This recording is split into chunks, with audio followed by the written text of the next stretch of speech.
Hello friends, welcome to அரசி சமையல். இன்றைக்கி நம்ம வீடியோவில் சர்க்கரைவள்ளி கிழங்கு வச்சு ஒரு ஸ்நாக்ஸ் பண்ணிக்கலாம். குழந்தைங்களுக்கு பிடிச்சமான ஈவினிங் ஸ்நாக்ஸ் தான் பண்ண போகிறேன். வாங்க இப்போ தோலை உரிச்சிட்டு மசிச்சிக்கலாம். ஃப்ரெண்ட்ஸ், இப்போ நம்ம சர்க்கரைவள்ளி கிழங்கு நல்லா மசிச்சிட்டோம். இப்போ வந்து 100 கிராம் ரவை போட்டுக்கலாம். 50 கிராம் சர்க்கரை, நான் அதுக்கும் கொஞ்சம் கம்மியாக போடுறேன். உங்களுக்கு சர்க்கரை அதிகமாக வேணும்னா அதிகமாக போட்டுக்கோங்க. இப்போ வந்து இதை நம்ம கலக்கிறதுக்கு ஒரு 150 கிராம் 150 மில்லி பால் வேணும்னா கொஞ்சம் தண்ணி கலந்துக்கலாம். இப்போ நம்ம மாவை நல்லா பிசைஞ்சு ஒரு 10 நிமிஷம் ஊற விட்டுருவோம். இந்த ரவையும் இந்த கிழங்கு சர்க்கரை எல்லாம் ஒன்றா ஊறட்டும். நீங்கள் இதில் ஏலக்காய் தூள் உங்களுக்கு பிடிக்குன்னா போட்டுக்கோங்க, நான் போடலை. ஒரு பிஞ்சு உப்பு போட்டுக்கோங்க. இவ்வளோதான். நம்ம மாவை 10 நிமிஷம் ஊற வச்சுக்கலாம். நீங்கள் இந்த ரவைக்கு பதிலாக கோதுமை மாவு கூட போட்டுக்கலாம், அந்த மாதிரியும் செய்யலாம். இதை வந்து நம்ம குழிப்படையார் கல்லையும் ஊற்றலாம், பேன் கேக்க மாதிரி தோசை கல்லையும் ஊற்றலாம். இப்போ நம்ம மூடி வச்சுக்கலாம்.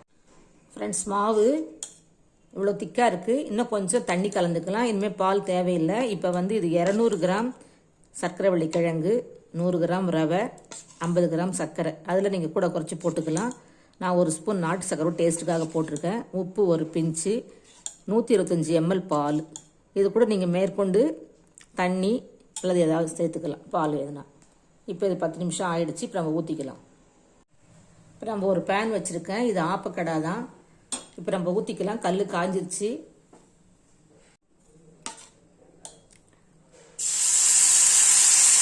அவ்வளோதான். நம்ம மேலே கொஞ்சமாக எண்ணெய் ஊற்றிக்கிறேன். நீங்கள் நெய் வேணால் நெய் ஊற்றிங்க. குழந்தைங்களுக்கு தான் நெய் ஊற்றி சுடுங்க. நான் பெரியவங்களுக்காக எண்ணெய் ஊற்றி சுடுறேன். இப்போ நம்ம லைட்டாக இதை மூடி வச்சு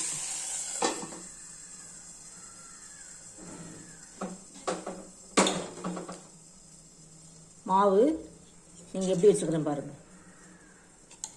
உங்கள் விருப்பமாக இன்னும் கொஞ்சம் தண்ணி கலக்கலாம். எனக்கு இந்த திக்னஸ் போதும். நம்ம பேன் கேக் ஊற்றிக்கிட்டோம். இப்போ வந்து மேலே கருப்பாக இருக்குது வெல்லம் போட்டதால். வெல்லம் போடாமல் இருந்தால் கருப்பு இல்லாமல் இருக்கும்னு நினைக்கிறேன். நீங்கள் வந்து கொஞ்சம் சர்க்கரைனா சர்க்கரை மட்டும் போட்டுங்க, வெல்லம் போட வேணாம். இப்போ நம்ம இது ஒன்று மட்டும் செஞ்சு அடுத்து தோசைக்கல்ல செஞ்சு காட்டுறோங்க.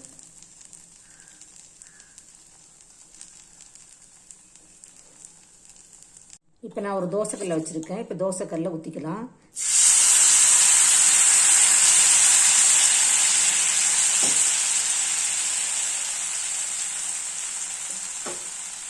கொஞ்சம் ரெண்டு எண்ணெய் ஊற்றிக்கிறேன்.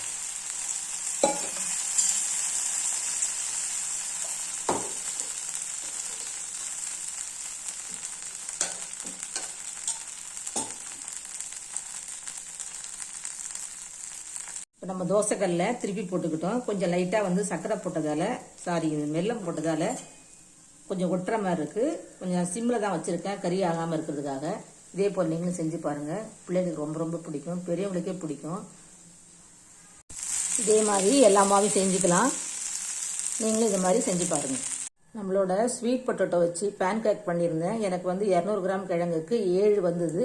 நீங்கள் அதிகமான அளவு போட்டு செஞ்சு பாருங்கள். இதே மாதிரி ரொம்ப ரொம்ப நல்லா இருக்குது, சாஃப்டாக இருக்குது. கொஞ்சம் சீனி போட்டுக்கிறதால நம்ம வந்து கொஞ்சம் தீஞ்ச மாதிரி வரும். சிம்மில் வச்சுக்கணும், ரொம்ப நேரம் ஆகுது.